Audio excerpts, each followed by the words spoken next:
They're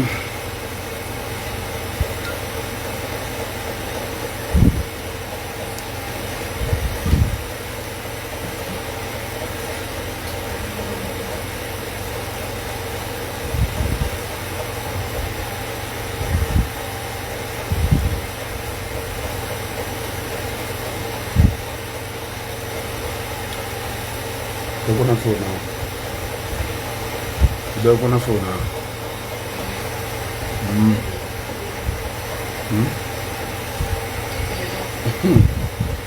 Let me check your buggy for you.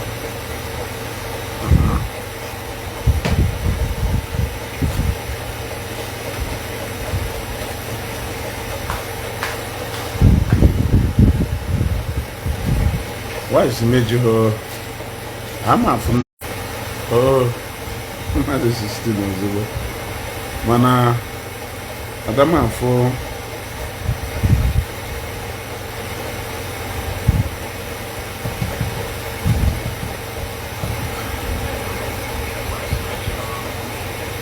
Because now,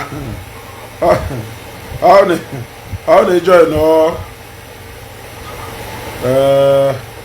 Yes, no, Sir Calvin. They go live every minute, every second. Yes.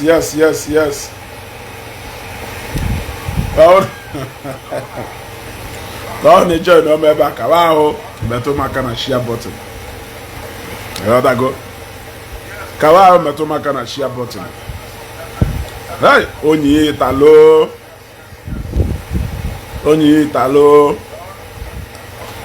Can you fetch with absolute quietness everywhere? I'm not going to even a mail.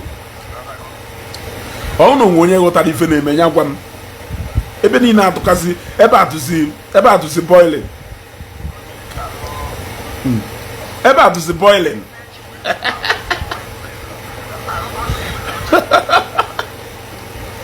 About to see boiling too much. Somebody will time something can make us sweep in it. Tem. About to the boiling.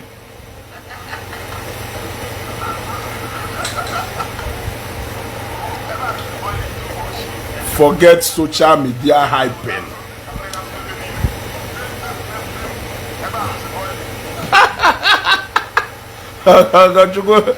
Again, you want to go to the prison. No job. If you John Atunda. Hara agba egbe ọnụ iche na onwere ife ha pasịrị.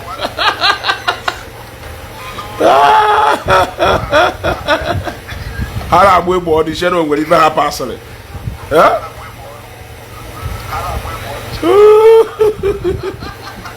Nenu. Scared of what? Ambitious, scared of what? Yeah? Scared of what? Yeah, no say Ruaka.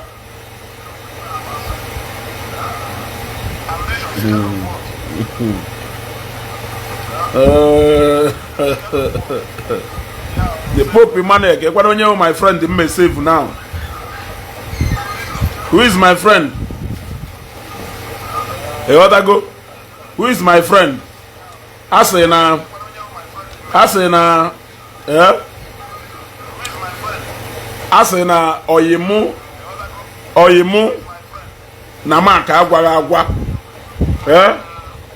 wa joy mana oyim na m gwara agwa ezigbo oyi ka ọwụ. And that is why India try as much as possible to be good friends to some of our colleagues. But son, don't forget about advice in you the other day. You still have some time to make an amend, tender an apology, and stop playing emotional blackmail on our people. It will not help you. It will not help you. Agwa mona agwa, no they take Christians for granted.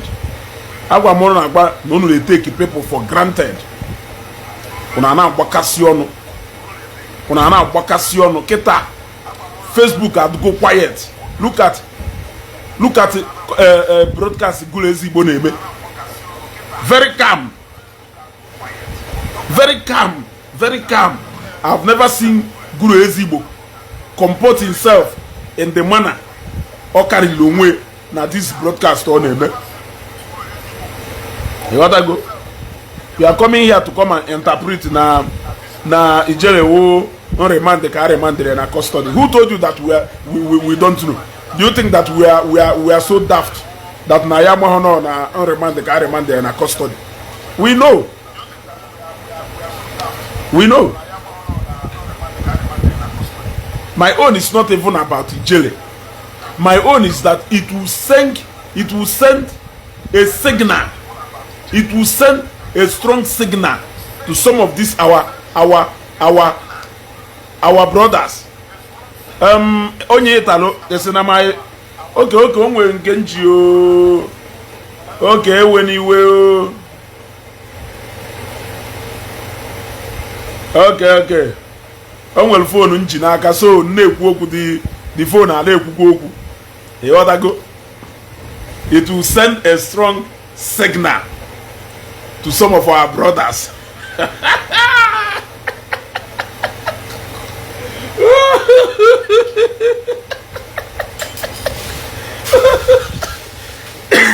Kelebe hano na hasbum na funda on nda hano na Facebook bikonu nde. Let's go back to our root. Ayeyeye Omenala bụ eziokwu. Ayeyeye onwe onye na asam. Let's go back to our root. Ayeyeye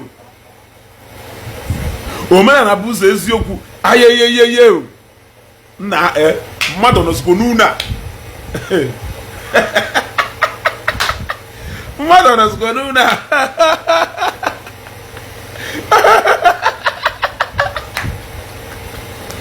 Mmadụ nọzikwa n'una. Okay, ngwa kelu ndị a na-agọ m iyi. Ngwa bịa nụgọwa m iyi. Ana m enjoy iyi onu na-agọ m. Ana m enjoy iyi onu na-agọ m. Facebook aya tukwo aya dakwa enjoy ye na unu gbafusi ọsọ etu unu si we gbafusi ọsọ. Ambizo ọ na mbende ya ife a ka send ya number on ife ahụ ka mkpọ ga-akpọ ka ikwuo. Omenala bụ eziokwu na nda. Ayeyeye let's go back to our root. Ayeyeye unu agbafusiana. Unu agbafusiana. Amiza agba send them number aka mkpọ na ị na-asịkwa m send me location. Which location?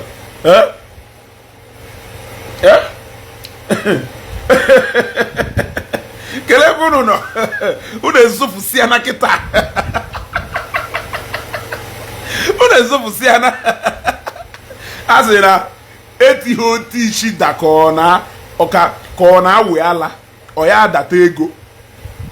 Etihoti shida kona we ala oya data ego. Ana m agwa unu esinsi mbido n'oge na-adụ na aka na ntị gwụnụ hapụ kenenu maka Ijele. Ijele is Ijele. You are Ebonyi son is Ebonyi son. Ebonyi son kịta ịchọpụtagolu na ọnwụ gburu ala ha ji nweta ala ma jiri na ya adori. Can you do the needful now? Tender an unreserved apology. Yes, tender an unreserved apology. The time is still now. You still have time now. Forget to go about if go na ndera I don't enwe ife ha na-emelu mmadụ. I was expecting na courtroom ebe a no we Ijele no we nwe first sitting. I was expecting na that courtroom ya do filled up to capacity. I was expecting a lot of people ya no outside to come and show solidarity to a leader. Nobody showed up. Nobody, no single person showed up. Ebonyi son aka m na-atọkwa ya aka na ntị o. Do the right thing now. Asịkwara na m agwa ha. Look at Kem Palace of Justice. Ndị ride on. Ndị ride on.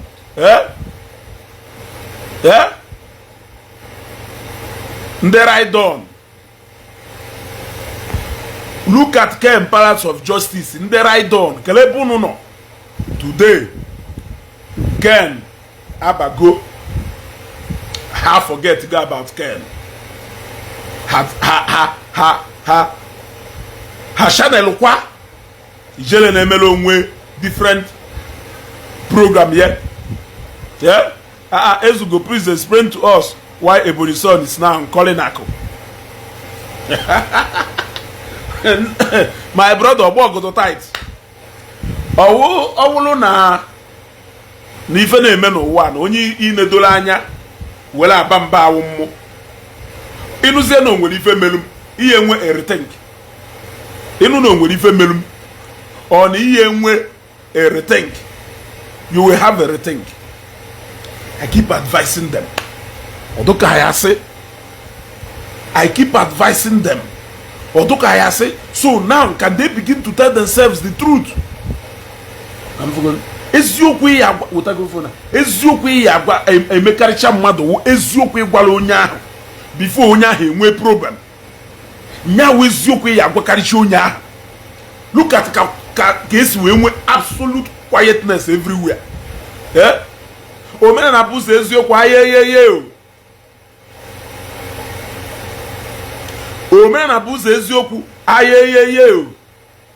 Ndị Raidon ayeyeye. Tony Progress, peace is still the only solution. Who is turning their back on the path of peace? All these same people. They think that being arrogant, they think that being portraying animalistic behavior, they think it can take them to anywhere. Oh, Ebony son na posi Akosayon now. Yeah? Ebony son na posi Akosayon now. Yeah? Eshen na no nwere ife kali obi. Imelu mmadu ife ọjọọ. Kama ihe meghepu ọnụ apologize ya. Ndị social media relatives, social media relations, basta from nowhere. Ha na-asị ride on. Ndị ma na ha enweghị human sympathy n'ime ha. Ndị ma na ha enweghị human sympathy n'ime ha, but nevertheless, ọ ka mma na Ebony son ji fele wee nye ụkwala. Yes. Auntie Ishi, good evening. Ọ ka mma na Ebony son ji ifele wee nye ụkwala. Kpọwa Akosayon. Kpọwa call him on phone. Gwa people like us will help you and call Akosayon on phone. Let bygone be bygone. That is what we want. What we want is peace. I am not even happy that no one will anything name Udele. That is why I kept on warning our people so that there won't be an occurrence like that. Nobody prayed for something like this to happen. Eziokwu na ha apịakwana ka ha interpret way that na just remind there na prison custody pending the time case here agbagota on. Although has so easy to say it. Akore obodo eziokwu idi neru na semi auto emabu ifewu na semi orthopedic mattress mado na room na mo no na detention somewhere. Na reason na what of owo na ndire na mattress marketa. Best spread na duvet atọrọ n'elu anọrọ na detention n'eche hey na mattress ma ọ na ndire n'elu mattress ma. One of them, there is nothing like freedom. There is nothing like freedom. Also, when you na custody for just 24 hours, it is not easy. It is not easy. 24 hours, it is not easy.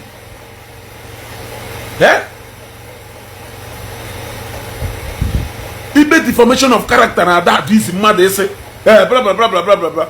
Can you prove it? You cannot prove it. You cannot prove it. Okay, ma this deformation of character. Owulu na ebe na riba to go 30. 125 by end for it. Yes. Owulu na ebe riba to go 40, 30 or 32 by end for it. Yes. He also go, no. My brother Salim, don't pity. Look, let me tell you one thing. It is not my prayer that any of these guys no. Okay, Chelsea, okay.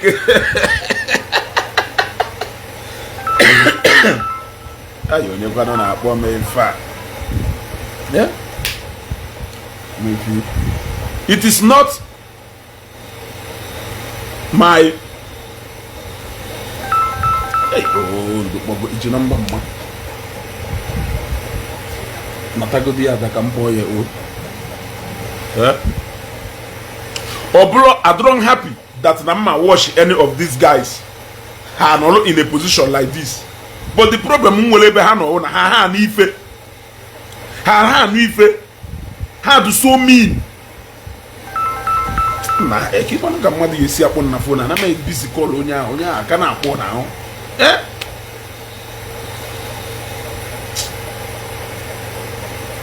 Hello? Hello? Mba ọ na-ekwu na ị na-akpọ na phone m na-ebizie maka na nọ na program.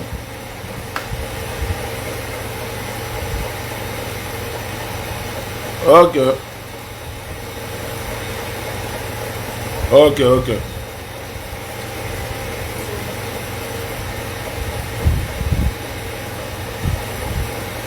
You see, I am not happy. And I will not be happy. Even I will make one was. And then we'll move in one.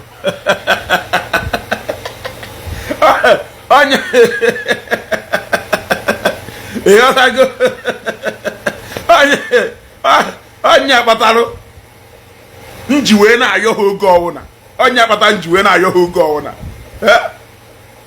kwakonatano freedom is very expensive. If I would hear mem kangalela hona orthopedic mattress ba na abali chineke buruku ife agbafere ebo na mma laho ule beka mattress nu mma I'm telling you ebo na mma laho ule beka mattress ya do na my bedroom mma. I'm telling you elaho na detention for 24 hours iwe nwalu ko ya do na no eba 3 days 4 days or 5 days run away from trouble. Onye obodo is something talking to you now. Onwere spirit na agwa okwu kita onye obodo ema na agbacha egwu na anu ugwu. After the rain come the storm. Onye obodo onwere ife na agwa okwu kita. Do the needful.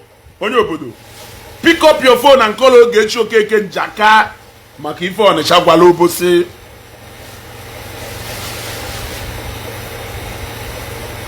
Onye obodo pick up your phone and swallow your pride and call Ogechi Okeke Njaka.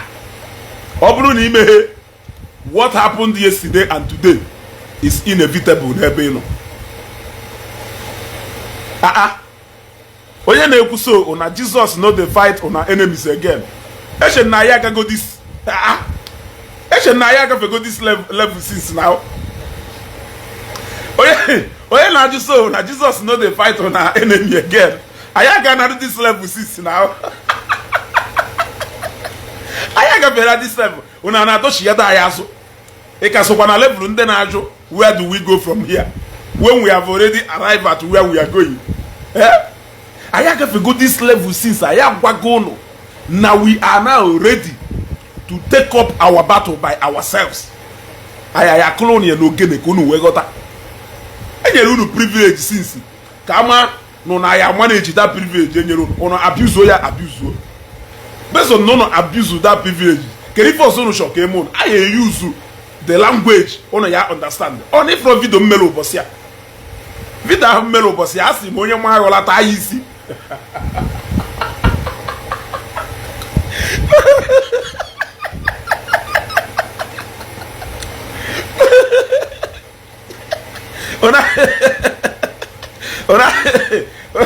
Ona no kan na go na the ona no kan na go na the hour of grace adugo long gone. The hour of grace adugo long gone. Kita, if you do anyhow, you will see anyhow. If you do anyhow, you will see anyhow. Unu ye receive sense by force. Unu ye receive sense by force. On a meti otishi that on our way that they go. Anyway, unu do sinsi. On na sinsi enu. On na sinsi enu. Anyway, unu do sinsi. On na sinsi enu. Unu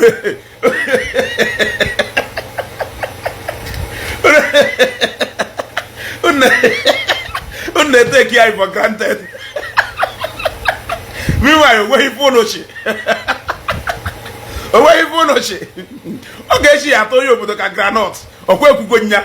Jekwa wash ya. Emekwa na video turn in no. Emekwa na video turn in no. About video 5 or 6. Maka onye obodo. Advising onye obodo. Advising onye obodo. Hey, what I go? The very dark man said, you will learn, and you will learn it the hard way. The very dark man who could also, you will learn, and you will learn it the hard way. Oh, you will learn it the hard way.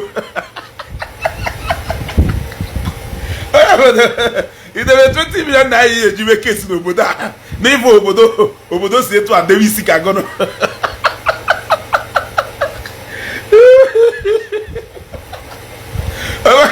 Everybody saw the woman have gone in Valley. Nissim one was going on your docker. Or I shall also.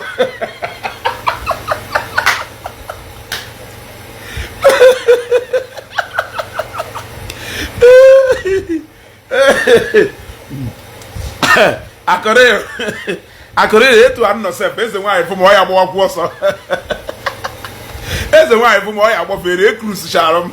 A cruise sharon, but 1 day the wife from Jokwase holiday. If on our Charlie, Une Lanco. Nka where's the wine when you know, or one go belly.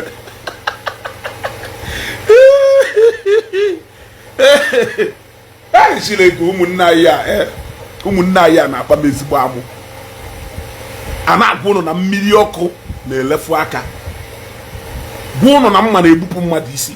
When I name them, Nasan onwe ife yeme. Nasan onwe ife yeme. Kerife onuji we biazie kita ona meku hifa program one ka mmegolu maka ifa. Emegum program one ubolo one. Owe no remember.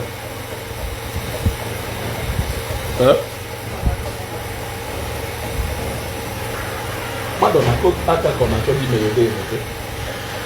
Aka.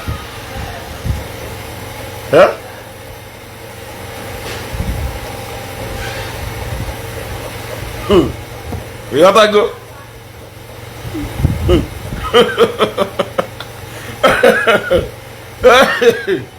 Yeah?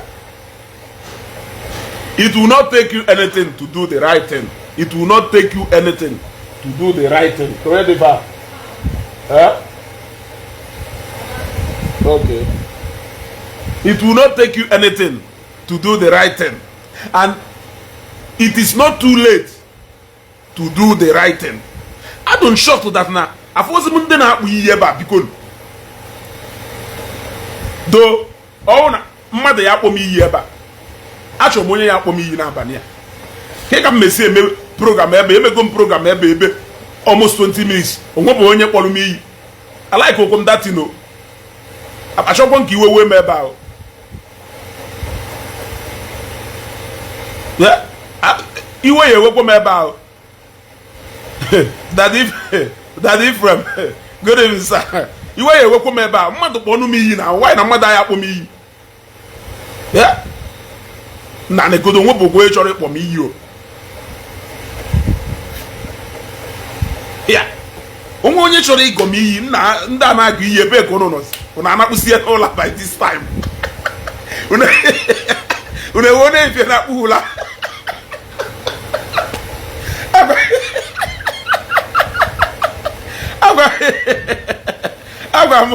agwa mo na that difference in ejo mpacha konsi egbo agba adaka mana na ha n'ife agwa ohibe ni ne ka kotoma na eje mana na ha n'ife adakwa ama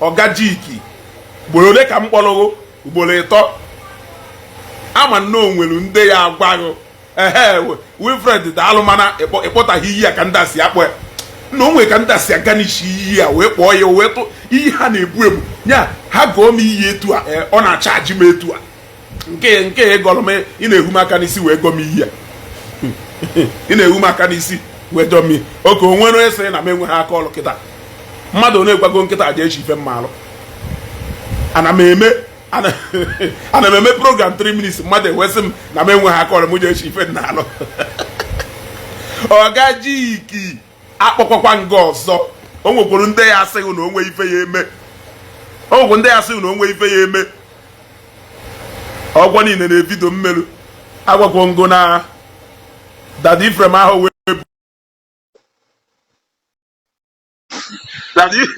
Dadi Ifrem ụlọ onye ministri na Obosi ọha wee buko obi maka ebunu ya akwụkwọ ndekwa atụrụ Ebuka Obi na-emekwara unu ebele Ebuka Obi na-emekwara unu ebele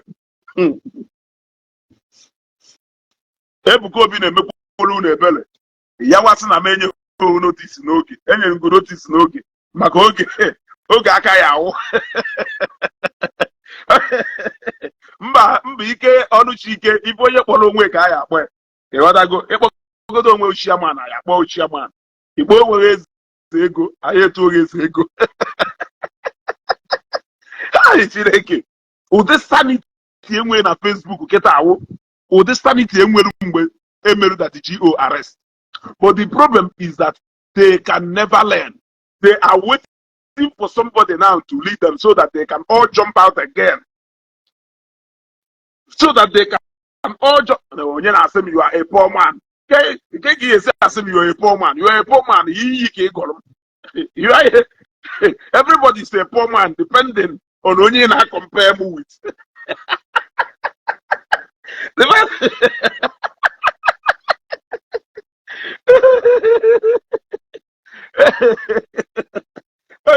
Onye ọ na-awụnụ a poor man depending on onye na-compare m with. Ịnọkọta etu a nnọkịta ịchọ ka ije compare mụ na Dadi Ifrem na onye ahụ m a poor man ebe ọ nọ na ahụ m a poor man ebe ọ nọ na ego na-ele Toyota Prado 2016 ji ekwe ya ọnụ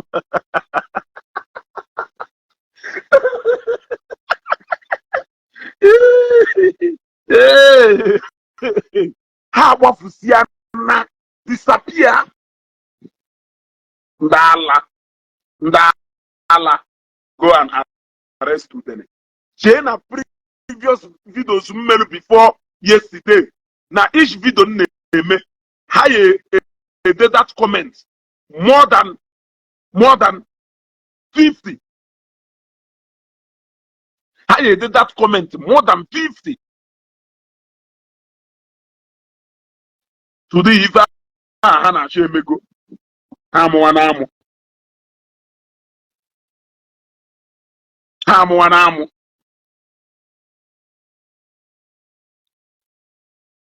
nwa mmadụ wee jee odogwu duka Ijele wee jee kọtụ Nnake without afọ even one person. Nwoburu kugo ọba na kọtụ Nnake without afọ even one person nọdụ na nkọ na-asị don't worry, all will be well, all is well, all will be well. Nwa mgbe ọ na-apụ sef a na-eji tinye na moto afọdụ ofu onye na-asị ya nwanne is well, don't worry, anyị ezukọ afọdụ ofu onye. Wicked people. This is Sunday request. Wicked people.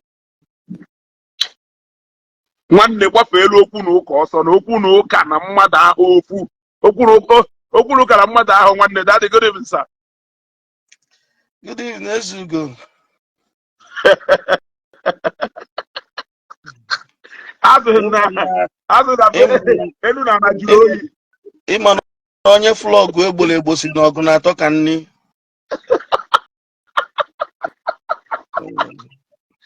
Onye flọgụ egboro egbo si n'ọgụ a na-atọka. Ọka amagbukwa n'onwe ya. Ọka amagbu onwe ya na onye ọbụla bịa ọnọdụ ụlọ onwe ya. Exactly. Onye bịa ọnọdụlụ onwe ya mme post ma ọ bụ mme program ọ bụ na ị like ya program ma comment ọ bụ na ị like ya gafeela onwe gị. Exactly. Ụdị bullying, cyber bullying a na-ebuli na ọkwa na ndị Igbo ka ọ ka njọ. Amụrụ mmụọ anya ndị Igbo ji achụ ego because na Facebook na-akwụ ụgwọ. Mana very soon ọ ga-ebi. Very very soon ọ ga-ebi. Onwebe ihe mere maka na ihe ka ga-eme from next week up. Unless ma mmadụ ọbịa face ye front ya mind ya ife ọ na-eme. Ịma na nwere mede mmanya na-egbu aka afụrụ pusu mmanya na-egbu aka afụrụ na nwere mede na-awụ ya ala. Nke abalị. Pusu mmanya na-egbu ọ na-adagharị because na ọfụbe busu ọfịa ya bụ na nwere mede nke ojii na-apụta so n'abalị. Ọfụbe ebe ọ na-awụ ya ala.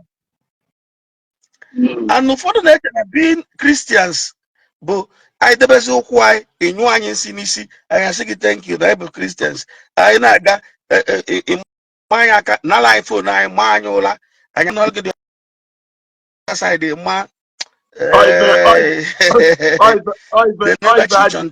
will take you for granted for a long time. How do you take you for granted? No, you don't take me for granted because Ebuko is a very gentle human being. And he's still a young boy. Puta. So there are things he will not do. Hey, that the honor crack. Send the quasi request also. On a crack. I had the man before in the send the quasi request also. The other go, or if you are Okuluketa, had you win it take for granted a long time. Get you yourself when the matter solely. Mukunande muchese na nwata aha nu solely. Aha ezigbo nwata ka ọwụ. Ka anyị si asịgụ nsoli chelukene ejuna aba.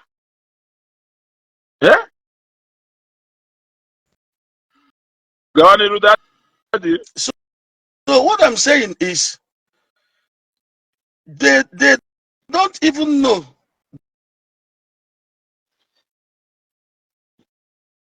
Hey, because ndị na-ebe a na-ese ndị no na-emetụ n'aka na like button and na-ekliki n'aka n'ịfụnanya biko na-emetụ na-atapụ n'aka na like button na na-ekliki aka n'ịfụnanya ka ọ ya wawo na report this program ka this program ghara ịdị disconnected. You gotta go.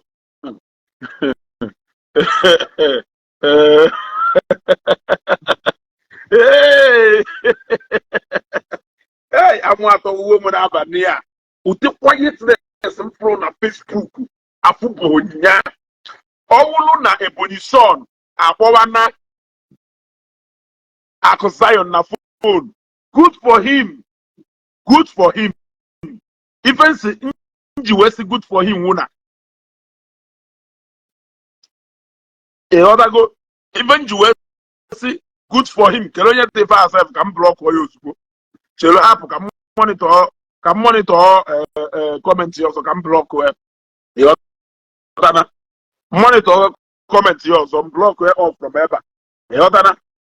How the police son Apogo Akosayon na phone. Then good for him. If melu asena fum kama carry statement and the non ganga ko kenye jiawalo efioso onyango na nga no oyiwa anaho ịghọtago onyango na nga no oyiwa anaho so ọwụrụ na ọgbọwala Akosayon na phone. Good for him. He should keep it up. Then what of onye obodo ka maka onye obodo ịmara oge echi ahụ emeli ya ebele onye ka nji amụ Nyaga Jamboyo would have oh yeah, but I'll go share every okay, she attacked a granite. Okay, she what's to go coca.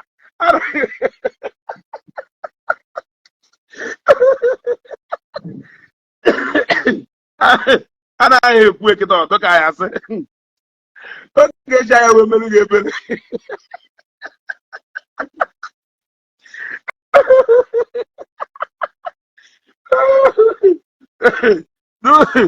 the needful now. Do the needful now. Because I don't know.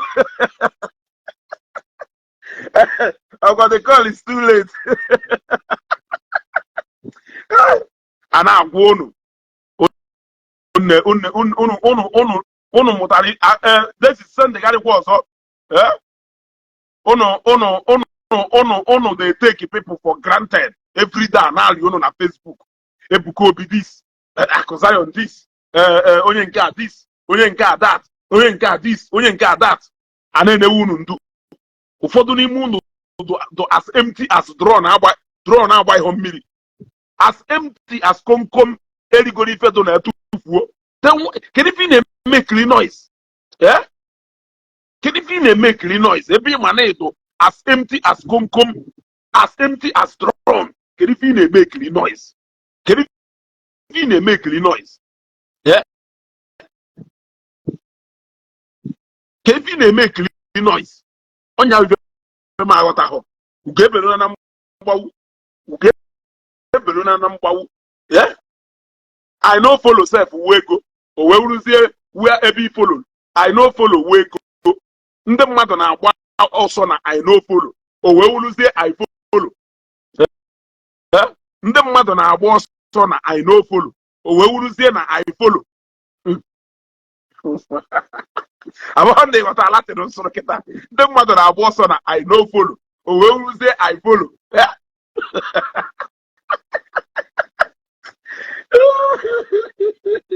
Hey, I want to word Nabania. Kilunde Ezugo Jecho Akolo. Kelepuno, Onano Zia, Unabofu Siana, Keliven Achono. Bien na Facebook, Kaikono. Bien na Facebook, Kaikono, Kaipovi. Then na Facebook ka ko wono ka ikpobi ona akpozi ebuko mechena ministry ya okwusigi imari nchi eh ogudewe na wayo ogudewe na 419 kedi pe change goal where is that GO where is that GO where is onye obodo where is Ebony son kelebunu niile no dibia ko nyuche that Iji Weme program yesterday to so decent and responsible for my liking. I like on that tone. I like on that tone Iji Weme vida him live program him yesterday. No. That wasn't you. That wasn't you at all. Kultur Igbo, that program he made today. That wasn't you. That wasn't you. I like him I like on that level of responsibility in talking. This is not accept no omegido Adam or Kultur in where you get a city about yeah. I like him how gentle Unuji Wene Messi program these days. Or was it one? Or was it one? Yeah. Tibia Konuche Melu the most responsible and matured program yesterday. Where you or killing name or who's going to work I know. Good as but today not what we want to do is let us put our heads together so that we will know the way forward. She is innocent. I can say oh yeah, the venga. The go to the go to enga. The go to enga. Oh, bula laji weta. Oh yeah, you go egwu.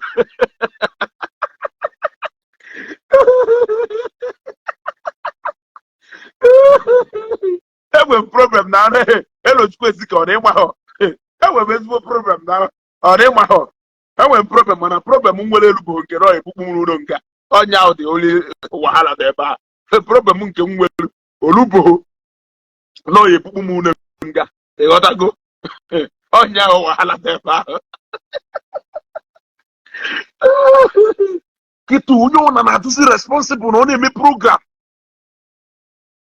onye ọna na-atụsi responsible na ọ na-eme program ha na-coordinate zi na-agụ ọnụ mmiri okwu ha ọnụ ọ na ọ bụrụ ife anyị na-ayọ ha sinsi ife ahụ ife a na-ayọ unu sinsi na-ayọ unu sinsi metunatanụ gbatunatanụ agwa m ụnụ na lọk unu nwere owu na as Christians a na-akụziri anyị tolerance as Christians a na-akụziri anyị tolerance another thing ngwakwara ụnụ wụrụ na half of machineries anyị ji n'aka half of machineries Christians ji n'aka ọ wụrụ ụnụ nwa ụdị omenala bụ ụzọ eziokwu a ji n'aka eberebe a ka egbu but God knows the best. Nwaki Motos, I greet you, sir. Most of our Facebook content creators see it as their right to be calling someone a criminal without any proof. Instead of facing the government, they are facing individuals. Exactly. Then in agwa here, ile hana agwa katap water. Ile hana agwa katap water.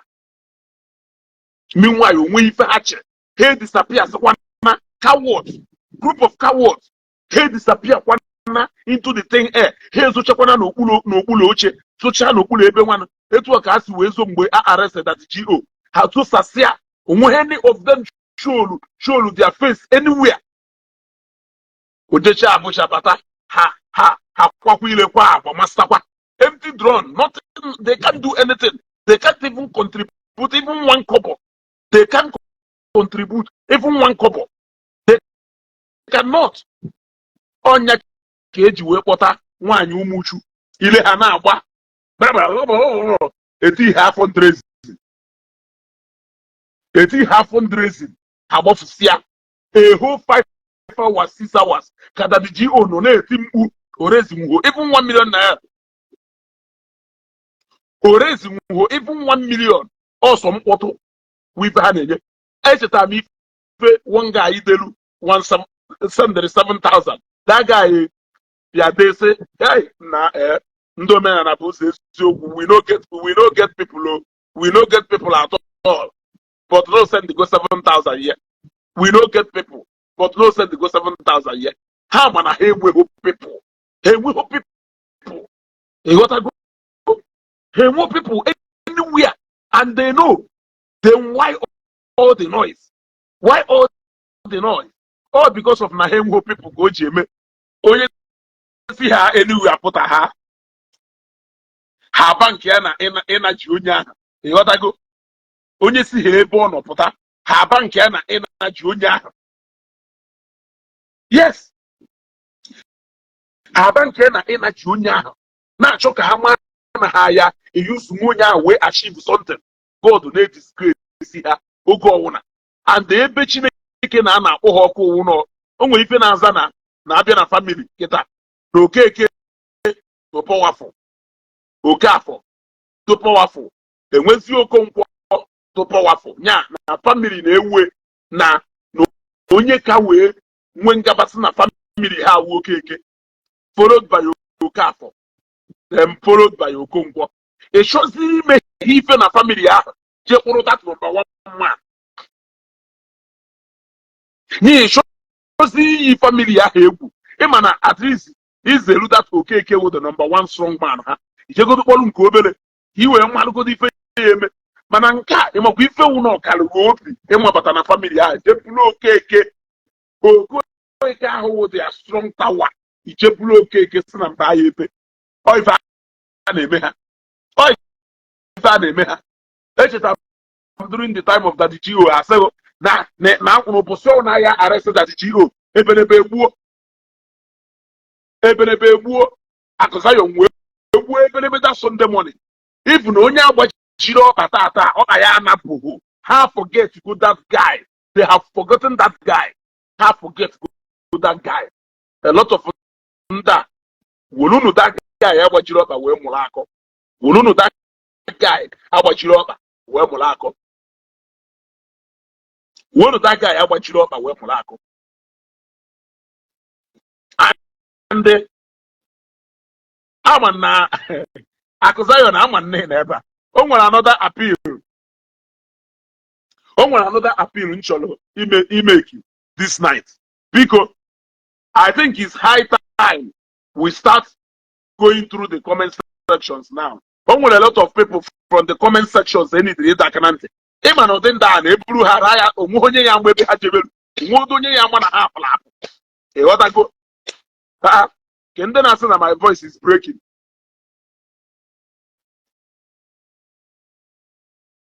Ke ndị na-asị na my voice is breaking. My voice or can it break? Somebody tell me yes or no. My voice or can it break?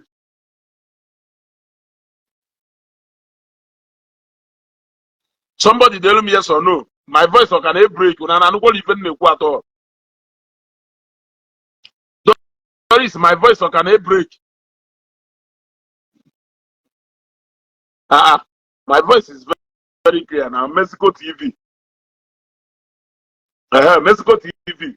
Also from your side. Also from your side. So, very soon now, Akụzayon and the Ndodoguno here. Very soon, we will start operating from the comment section. In the comment section, the next set of people are that current.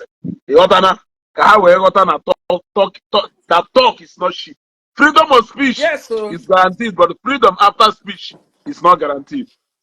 Sister. Yes, so he never my brother. Because they believe had too much. I continue like this, especially in Ndi Igbo. Nzuzu had too much. And they had a raise. Okwa Christian had the money. Okwa the Christian had the money. At the end of the day, a Christian raise their money. Hey, we got me you. We are only a bully na social media. Eh? The thing that would tell me so much, I'm not know him. I'm following with my and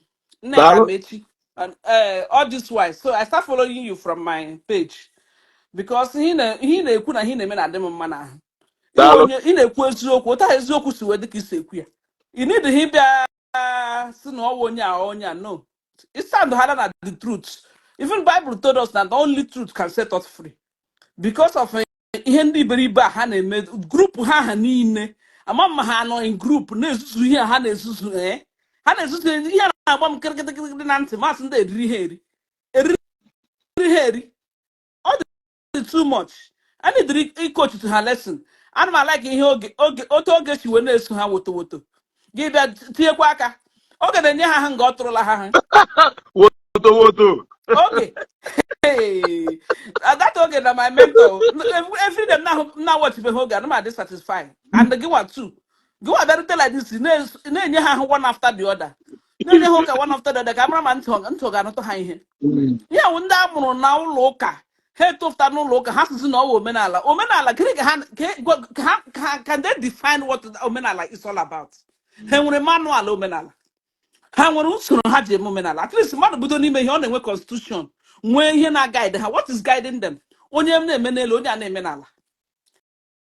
A na-akọ ya na-atọ. Everywhere na-agba katakata. Ndị na-eti ọgbaghara n'ala Igbo. Ezitie the program. This is join Kwazi again. Ọmụwa. Ị na-agwa mụwa? Mba, ana m asị this is ka o ezitie program. But I was also. Okay. So my brother, only the West will name one after the other. Can't handle to here. How to brain? Some of them have brain. Man, this hagra school, oh, man, this how about the less, oh, man, this how cook and really. Eh? So I'm like hearing a men at the man and okay. Okay, come okay, eh? Okay, now stand on the truth. gonna stand on the truth and when you get bully anyhow. Yes. When you get bully anyhow. Because how about the bully and the man who are there? Came back 1 week now. Everywhere Dana G. Okay, we can hit on and that have buka hiora. Okay. When madam will comment and follow Tolmes Boto. Also, I know that your conscience knows the criminal RNG prophet which you are supporting. This is what I want to be hearing. Yes, we have tried that. The authority unujiwena wafu onyono na ya homemate. We pay the way me way. The authority and the audacity unujiwena mention afu onyono manono na ya homemate in any way. We pay the way me way. Mana, it will the comment in the locator. Who cares? Who even cares? My dear brother. Here to know who you are talking about. Can you give one testimony? I'm Canada. Canada came there on September. Why not took a visa we put? I won't miss Zion night too. And I'm a Zion. And when a guanaco, I only see yes, I started singing that music that week. Nah, go I couldn't Zion and I go and I get with a TikTok. Nah, go 3 days. My visa and my children's visa after. Who goes to which send their request, sir? Visa, for 1 day, I got them Zion before. But here I'm not going to go with him in my life. Here they know faith. For everybody in faith here. Focus on their own. Let's have a good Omenala. Can we Omenala here with the half? Oh, wait, you now or in the mother, now, in the mother. Oh, I guess I walk. Gaha one news this Zoku. She ever had GNA raise the fund, the GR, and make any on him, a snare and mother. What you are we need a honor. Oh, Ebruma, device the money we Ebruma. Ebruma. Ebruma.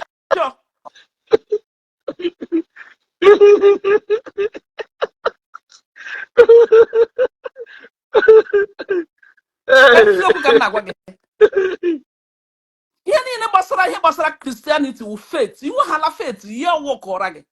I would not begin on Kagis or walk or wash it. What I can a miracle. I need to locate it to Canada. For 1 day, I got more Zion before. But faith to move because send their request, women and Cambo Batago or highlight even my okay. This is in end. Amakwa m ihe phone m na-eme n'abalị a. Mana anụmagomonu. Okay, sister, I'm going Happy ka ọ na-eme enjoy. Na-eme ezugozuru ike chere ka anyị chịrị anyị mụrụ amụ n'abalị a. Sister Rydon, I'm enjoying your speech. Na fire on. Hey, bro, Celeste, ajụjụ gị yesterday na live video ebe ị nọ. Ihe niile a na-akwụ na Facebook. I think see because of you, I will not do video. Otu m kwesịrị isi aba mba maka ihe a na-eme until m feel gị na Facebook. Are you busy? I'm busy, man. Tata, less busy. Thank God. Breast will have this our sister. Let her fire on. Yeah, my first time here on Facebook. Let other people okay, come on. Don't fight Grace. Don't fight Grace. You're very short in Abania. Don't fight Grace with disgrace your life. Aku Zion, aku Odogu ahanyela aku na Facebook from today bụ mmiri ọkụ na-egbu mbe. Yes, so.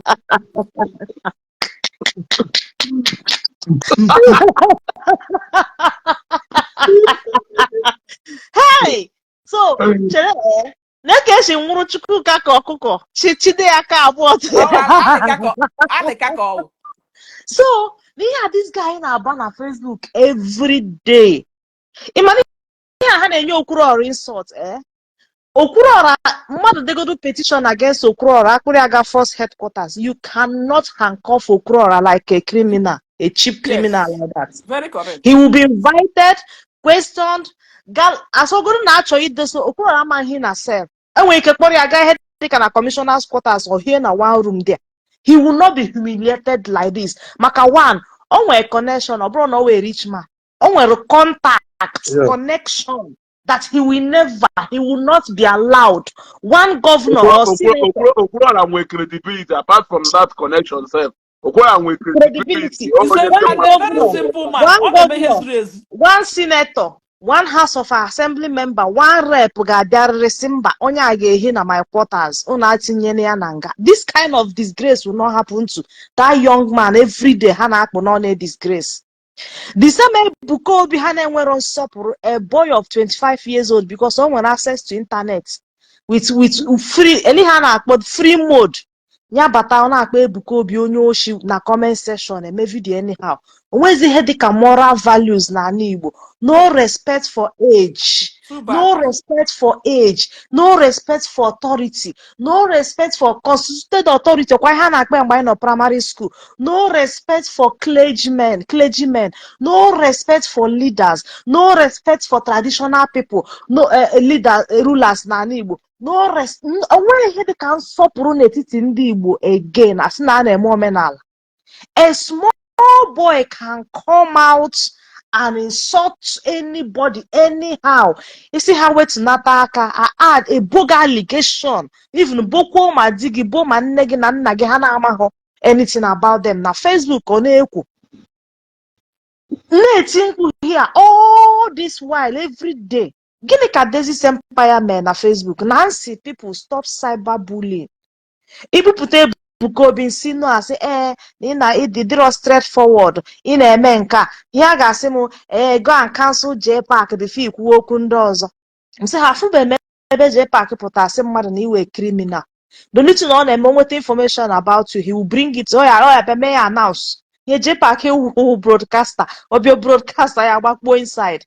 Ọ da akwụ tụtụrụ ofu onye na-adọ ya every day. He doesn't do that kind of content. Nkwenukwa ala ndị asị nwaanyị go inside ọ nwaanyị ka ewu. Enweghị isọt nna nnatabe enwere m aha kịta Ejii Empire na Facebook. because Nancy ndị mmadụ agbazina because Nancy ha, if you have problem with somebody, go to the police. Stop cyberbullying on social media. No also na police. Ihe akụzayo na-eme today. Ka m na-agwa ndị nọ na UK, go and do. Ka akwụsị dị na log na Facebook. Ha were aha dash amụ. A lot of names, so eburugo m names. Mana like in ya. Okay, more arrests are coming. Agwa m ha 2 weeks na ka m nọ na-agwa ha. Arrest will happen as na anyị na-eme mkpọtụ. Because eji ama m ebe information shi abịa.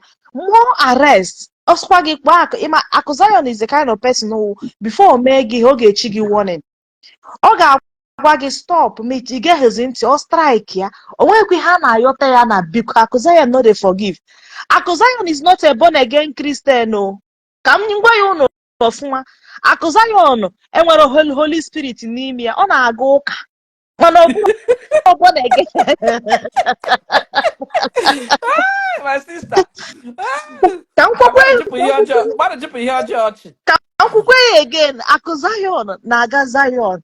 Mana ọ bụrụ born again, ọ bụrụ Ebuka Obi. Ebuka Obi wụ onye nwere mmụọ Chukwu n'ime ọ ga-awụ ịyọ ya biko. Ya oke ka agbaghara maka Jesus Christ. Akụzayon no get Holy Spirit inside am. He's a businessman. Yes, nwere grace find ya. Ebuka Obi locate ya pịacha ya oburu odogwu.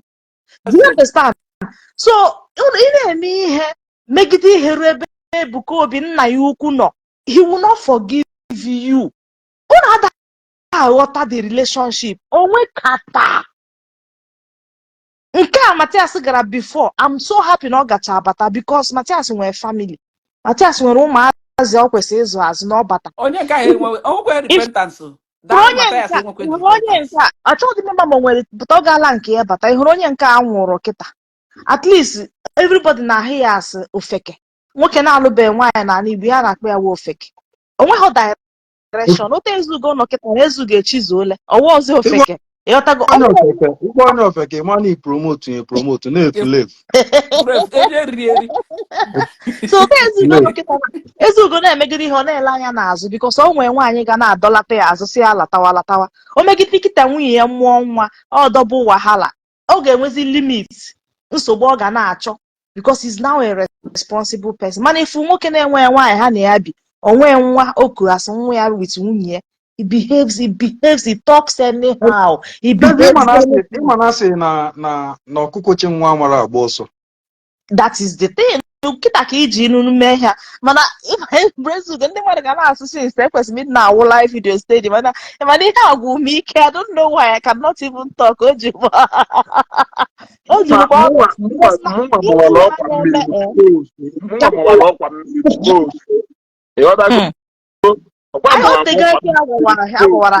the kind of arrest they mee Chukwuka akwadoro akwado bịa this arrest and Ogechi wu the only person Udele ka na-akpọ Chukwuka ka mara ma onye ka na-akpọ onye Chukwu aha ya name ya bụ Chukwuka of Ijele wa aha o ji bido gbuo page ya na-echenje ya tụọ ndị mmadụ chenjiri ya to Udele adị m akpọ ya Udele maka mmadụ ka ọ ihe nna akpọ ya Ijele ihe eji mara ya ịghọtago so Ogechi even because of Ogechi na-eche ekwu okwu they had take her serious ọ nọ na-agwa ha and everything ọ na-agwa ha exactly what will happen step by step ọ wụrụ ndị ihe they would have listened bido before emewe any arrest pụta werezie page ha sa aka m apụkwala na cyberbullying na adaozi m eme biko ka m face ihe ọzọ at least people chigodu go ọchị isi ga-apụọ that time Akuzayon will remove your name mana if okita agwa mụ na Akuzayon na-enwe Holy Spirit n'ime if okita hey Jesus ọ ga-take the grace of God all of you ahụ unu nọ that place Akuzayon na-asụ ka withdraw case gị I'm telling you the truth. Okay, take grace or extra grace. No, any of you wear grace. No Omenala. Okay, the kind of arrest they made Chukwuka. Abro did arrest them, Matthias. Nke Matthias who that's na. I just be a warrior, you know. Hane claim when home. You know, he was properly and officially invited. A follow the rule of law. It is me anywhere in the world. Send a letter or for that letter. Chukwuka that day watch the video and live video. I watch the Ishi. After me put a live when you mom na gave a man can get this boy. Oh no get where you were the last card when a man Ishi to Togo because all room ma wapu from Nigeria that day. I mean, they declare I'm wanted. No, get now job can run at Togo now one village hide the one you got location. And a man messy Facebook again, Mzocha. At least after 5 years, my hobby Akuzayon na dato, and Kebuko be at that, and we can why Batake changed person and born again. We can Jacka declares there's a Zion. Jizaka declare na Zion, don't wake life, see me better for to accept Jesus Christ. That thing alone again, after 5 years. Okay, as everybody, I'm telling you the truth. Yeah, we have no clear. This guy on a live video, na go petition invitation. This is even mana. Oh no, we female. Oh no, we female. If I'm asking no way from mother, you Ngado. We go to wedo. Man, even when they been down owner, mother ya daddy woo, mother ya daddy woo, you win money, ni one other here too. Ignorantly, or not wow, no way, ignorantly, or not wow, no way, me. You got to go. Some of them behave the country school. If you post somebody, they have a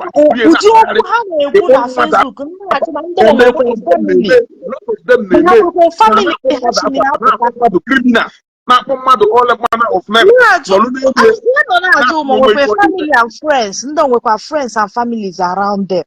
The kind of family in the eye. That is when you were. Guru Ezibo. Then Guru said the case is adjourned and accused remanded in custody pending the next court day. But a woman of your house. Away from the comment section. Our family is more than a problem.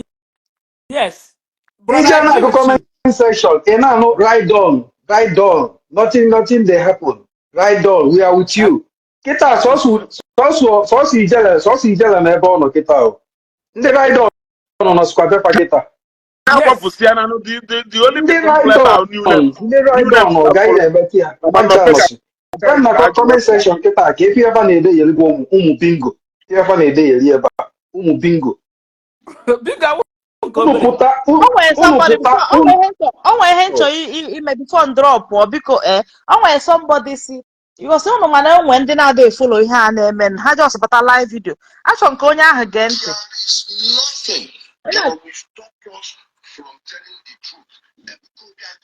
Agwa m ife onye a na-ekwu. Oh, boy, see Ijele. Somebody see. Achọ m ịgwa gị. Gee ntị. That will stop us from telling the truth. Because I called you a criminal. Criminal. Criminal. Ijele na-ekwu na onweghị ife ga-stọpụ a na faya na-ekwuru eziokwu. Ebuka Obi bụ criminal. Ebuka Obi bụ criminal. Ọ na-eje prove etu Ebuka Obi si wee bụrụ criminal. Ebuka Obi ezunu gị ori. Nke awụ just Ezunu gị ori. Nke awụ one out of enwere lot of video Ijele ọ ya abụọ eweta. Ebupụta videos a Ijele ama nna ije anwa. Ịpụta na Facebook ịkpọ mmadụ onye ori. Ihe efe ka iprove ya na court etu o si wee zuo ori. Because ọ bụrụ ịpụta na social media na-akọ ya. Ndị Yoruba ha nwere top pastors, but ha enweghị ike ịhụ onye Yoruba mepee ọnụ onye wu pastor na be ha. Ihu na-ama ihe wụ mkparị. Mkparị isi mmadụ kọmọnụ onye ara mechie ọnụ ebe ahụ isi adịghị gị ma ọ ya wụ insult. Ihe abụrụ insult. Jee na peji JPAC. Jee na peji JPAC ka ịfụ one Yoruba pastor ife ọ na-ekwu maka ndị Igbo etufasi akpọli Ebuka Obi. Afụgo m video that guy. Ị na-ajụ onwe gị ndị Igbo kedu ife bụ problem ndị Igbo? Ife bụ nsogbu ndị Igbo. Ịma the problem. Anyị ukwu. Anyị ọbara chibute ike within 1 year. So ha believe na ha na-eme ihe a ka ha ji ebute nnukwute ike ka ha take over. But things are not done like that. Everything in life is a procedure. Of course. A procedure eji akpata ego. Even though as Ezugwa, keep follow Ezugwa, I follow remember page and my normal distance, but page can not less than 10,000. But you why ne grow utakeshi one do something. I get butoni bibere, buto guzo water from Iguzoto, a buto Guru. Ezugwa one wait yes we have got Guru. Kaguru take a wife on Guru and sometimes on a coco on your wife, sometimes on a coco on your now water monosequia. Let me tell you, mother de hala bias. Okay,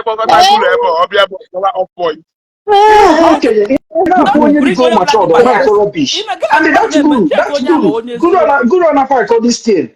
I'm on Pam Boy, a general platform, on I could leave her. No, up on our support to Ndi Guru, you want to call this thing in I call na comment section. Iye mepe your platform. Na I call if I want, then I call. I call if I ndị otu unu asị unu bụ ndị omenala asị ya na akọ. Omenala asị. Omenala na-enwe regulation. Ndị ifo na-achọ ka aka ọsụa terrorist n'Igbo Land. Kafa na group abụle terrorist. Orodo TV, Orodo TV na Orodo TV usef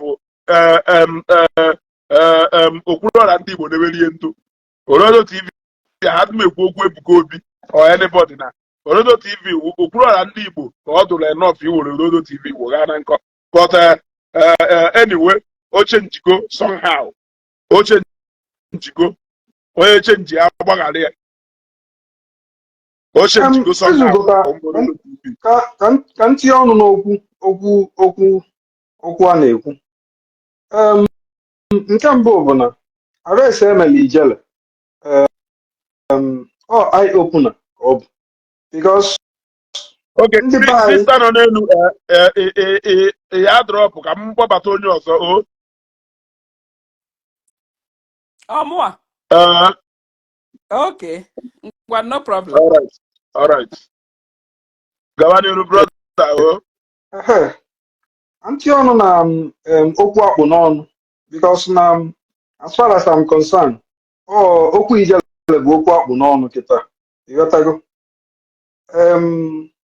ndị be anyị adịghị careful because ọ bụrụ onye mepee platform ọ bụrụ na ife ọ ga-eji wee na-ashine bụ ndị Igbo ka ọ ga-eji wee na-ashine now Ijele, ịpụta na platform Ijele ekwugo so many things. Ndị show na ọma prove ịpụta na platform gị kpọọ mmadụ onye ori. Ịpụta ije bie posta mmadụ bụrụ na-akpagharị si na onye anwa bụ 419 mana ọ kara wee scam gị before. Now, akpụrụ gị Ijele akpụ eme ya arrest yesterday. No, ọ ji aka ya wee jee na ọ nwere eji arrest ya ewetara ya invitation follow due process ọ jee ebe anwa aka kpali ya. Now ebu eje court today. Now Ijele amarụ na one thing about all this cyberbullying a na-ekwu ife niile post na social media enwere record ya. Immediately na-post video enwere ndị na-download ya. A na-akagụ ebe dị important a na-document ya. Mbọsị akwadotalụ gị ị malụ na ife ịkọmiti riri nne afọ m ebe ọ nọ na-akụgheri ọ na-agụ invitation ndị polisi wetara ya ọ na-akụgheri ya eje ndị nwa ụmụ bingo na-enene this guy ọ makwa ihe ọ na-eme. Now ọ mara ebe this thing na-aga ọ mara ebe okwu a na-aga. Ndị Igbo onye ọbụla mala onwe ya ife because ife onye ọbụla na-emezi kịta bụ onye ligolo jiri nwanne ya wee shine ụba ị na-adọ mmadụ ka idotu ya onye ahụ ị na-achọ idotu kedu ife o mee gị kedu ife dị pesin melụ gị ọ tabila omeji gị Ebuka Obi ọ nwụrụ onye na-akụ ezigbo ihe Ebuka Obi na-eme n'ọsọsọ ife a eji wee dotu the young man. That charity organization Ebuka Obi na-eme unu nwa na-abịa Ebuka Obi vamvamvam unu anyị eme nwunye a ga-eme nwunye. I pray na Ijele jesi ya nke a ọ bụrụ na ndị ọzọ na-enegala Ijele anya ya amụta ife na ị ga-ajụ onwe gị kwu isi Ijele bụ onye si na Turkey wee deport and ife ji wee deport anya bụ ụdị nka ajọ ndụ ọ na-ebi. You ask yourself kedu ife bụ occupation Ijele gịnị ka Ijele na-arụ who is Ijele? Very important question. Kedu ife Ijele na-arụ kedu onye ọ bụ who is he? Mba ha ma onwere ife Ijele how many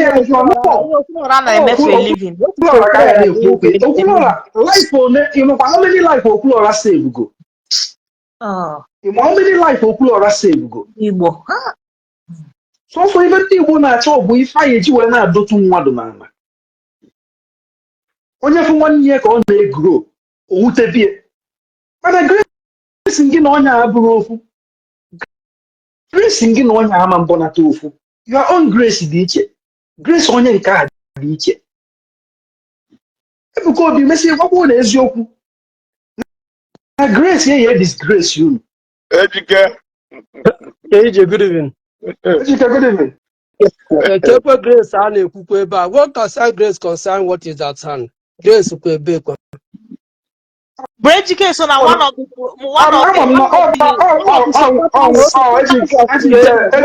Ejike bụ nwa Amatayas na nwa Amatayas. Wait, my brothers.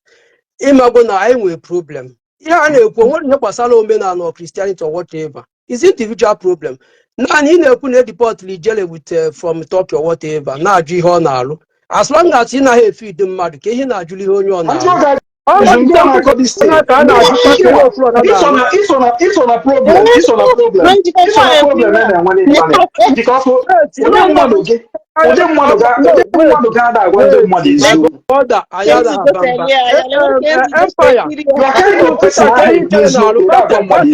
Ịjụrụ ka ihe Ijele na-alụ, forget about who is involved.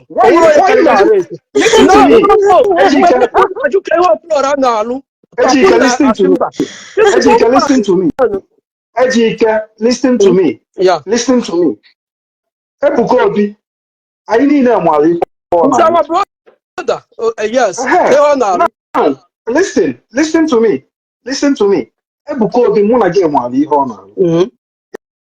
This is the one on the money they deceive. The money they deceive. I'm coming. Okay, okay, I'm coming. okay, I'm my coming. brother, I'm my coming. brother, Let me ask my you. Let me brother, ask you a my question. brother, You want we have where you brother, can. You a platform. brother, You a platform. You put on your platform. Say no more before 19 and you will approve. brother, Wait, man, wait. Anyway, now you are talking, you know. Only of now weak point or weakness. You suppose leave my address individually, not Tiebe women and Tiebe religion, Tiebe Hano. It's individual. No, I don't do such a thing. And You I'm don't my do such a program. thing. Or when But in our advice, I or don't when do if I any. want them, they are called to review don't marry Tina my video. I don't do such a thing. You know, Okay. I'm diplomatic in the name, you know. Just Okay. like Mbe, I'm not a fan of Ebukobi, but last time one message leak, voice note leak, people saying higher a put allegation just for joke or for content creating. I said no, they are humans, you know. Now pay nine I got through, I got through now, irrespective of when you follow or whatever. Now those things shouldn't be, you know, happening in our midst. I think years ago you had me saying such a thing, Abi. So, yes. oh now I'm a diplomatic somebody. I don't have a Okay, party. I don't say things because educate something. Can you even wait to say with this thing mellow today about the jealous? oh, wait, no, bro, we all of us are human. Nobody's above arrest or whatever. They invited him. He went there on his own. So obviously, no, it is the duty of the court or whatever to justify. Nothing is good or bad, but the way you think it, make it so. You understand what I mean? So open the court. I'm not a lawyer. I'm not a barrister. I'm not a judge. They're in better position to know whether he telling a quote true or false, based on whatever. You know what I mean? You want to- The only moral person here learn open sometimes I don't really know what to say, but you know, I think he's equal to the task. He's an adult. He knows what he's doing, so he can go there and defend himself.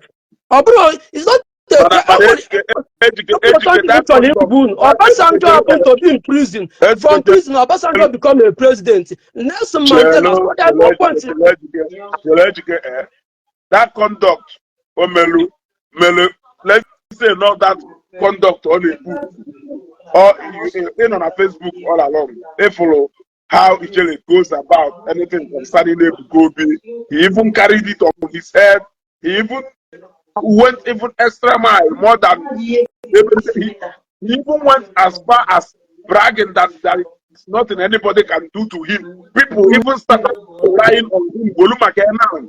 Na-ekwu all manner of things. Can you even well say ejike hapụ go to maka court of law or police to involve morally for somebody doing what is morally right? Can you even well say hapụ go to na police to go involved or na okwu ala go na court? Can you even well to say about that? Do you think that not right is wrong? Anyway, it's of two coins, you know. Now the right depends on the way you think. But let me start from come on. Ọ na ịma ife o melu kere ife iji wee batazi na the program. Eh? Ọ na ịma ife Isi gịnị? ọ na ịma ife anyị na-ediscuss. Ịma ife anyị na-ediscuss. That they may Ijele arrest. Ijele be the first person I name arrest. We are not only discussing about name Ijele arrest, we are also discussing about if Ijele melu and if other people can do related to key Ijele melu. That is what we were Okay, discussing. like is it like keep on mother alpha? Yeah. I can call you. I will make it but it depends on if You're Exactly. actually right. enwere m ike ịpụta kịta a na-agwa ndị mmadụ na ejike ewu onye oyi wanyị na mejike bụ n'aka ezuru ife mmadụ. It's wrong. But in my comedy, upon everything of uns in our It's not comedy, comedy. It's not comedy. so as I said earlier, all the he can defend. He can say this is why I said it. I just say as job no punishment. And yeah, that is all. The law is there to correct people. Gone are those days when they firing squad. So the law is there to correct people so that perhaps other people will learn from some from other people's mistakes. Brejike, you need to give your life to Christ. So good, I hate No, wait. Okay, for example, when you see materials happen in Alpha, but thousands of us can use picture materials, or materials on daily basis. Materials on what Bono Melares, but when you see happen in Alpha. Now, I can put Matthias picture. I can call Matthias name. depending on even Naboro Yafa. Okay, Yes. now we are talking. You want me to give you example? You want me to give you example? Okay. You want me to give you example? Etiri m enwe video mmiri na mgbede abalị a. Etiri m picture that Ifrem Ononye. Key picture